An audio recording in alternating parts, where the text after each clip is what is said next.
Let's dive right into this explainer. Today, we're breaking down a brilliantly simple yet incredibly effective educational tool known as the Jumbled Jungle alphabet puzzle.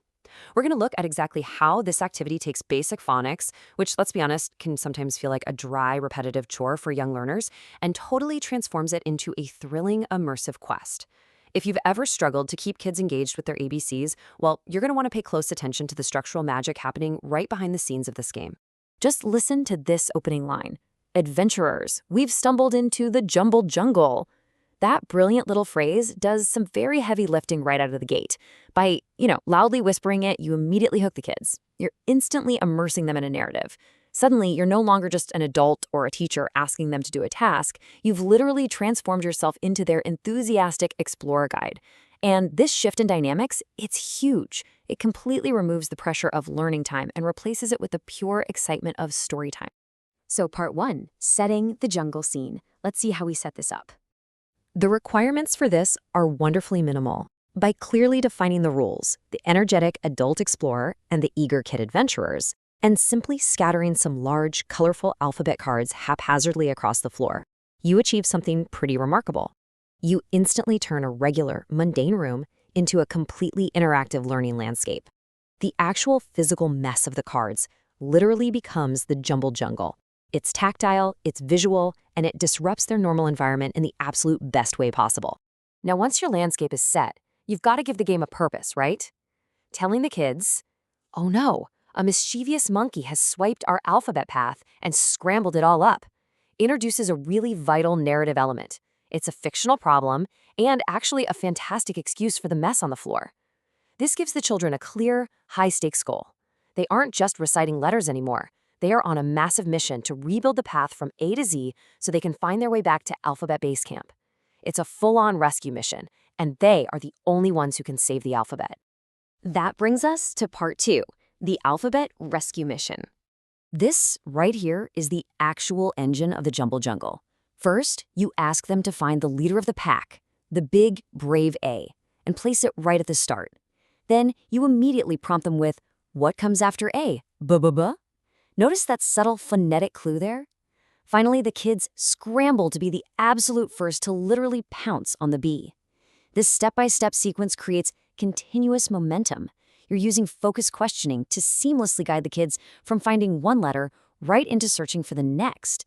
Honestly, it leaves absolutely no downtime for their attention to wander. Moving right along to part 3, kinesthetic learning in action. This brilliantly illustrates the kinesthetic learning approach. We aren't just picking up letters here. When they find C, they make a purring kitten sound. When they spot D, they do a little doggy paddle dance move.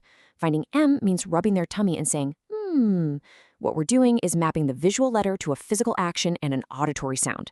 This ensures the concepts stick in multiple areas of the developing brain. Muscle memory, auditory processing, and visual recognition are all firing simultaneously, which deeply anchors the phonetic concept into their memory for good. And now for part 4, navigating jungle obstacles. Because, let's face it, things don't always go perfectly. It's definitely going to happen. The kids are scanning the floor, the energy is super high, but they just cannot spot that elusive E or Q. So what if the trail goes cold? Your instinct as an adult might be to just point to it to keep the game moving. But hold on, you don't just point to it. Instead, you use this as a golden opportunity for another fundamental learning technique. When they're stuck, you say something like, this jungle is tricky. Let's sing our way through it to find the next clue. Then you sing A, B, C, D, and stop right at the missing letter. By singing the alphabet up to the missing letter, you are scaffolding their knowledge. You're taking a familiar, deeply ingrained song and using it as a literal auditory map to help them solve their current problem. It's so effective because it teaches them how to use the tools they already possess to overcome a hurdle. To give them a little nudge without just handing over the answer, you can offer localized prompts like, is it hiding under the chair? Or maybe, is it behind the rug? Asking these specific questions keeps the energy up and really encourages spatial awareness. They're actively scanning their environment, learning prepositions like under and behind, and doing the deductive reasoning all by themselves. You're guiding their eyes, sure, but they are still the ones making that exciting discovery. And finally, part 5, the Master Explorer finale. After all the frantic energy of the search, you bring it all together. You've rebuilt the entire alphabet path right there on the floor. Then, you literally walk the line together. You step on the A, shout the A sound. Step on the B, shout the B sound. This final payoff is an absolute masterclass in repetition and reinforcement. It allows the children to physically walk the length of their accomplishment, vocalizing and celebrating every single letter they just mastered. It beautifully synthesizes the entire mission into one glorious, unified victory lap. And then you cap it off with this. You are all master explorers. The Jumbled Jungle is no match for this team. Ending with this validating celebration really cements their confidence. In their minds, they didn't just practice phonics today. They defeated the jungle. They worked together as a team. It makes them feel incredibly capable, and most importantly, eager to play and learn all over again tomorrow. This simple step-by-step framework proves that with just a little bit of enthusiasm, a loose narrative, and some very basic props, you can completely change the paradigm of early education.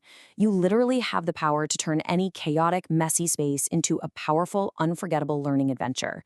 So, looking at the tools we've explored today, ask yourself, how will you transform your messy playroom into a dynamic landscape for learning today? The jungle is waiting.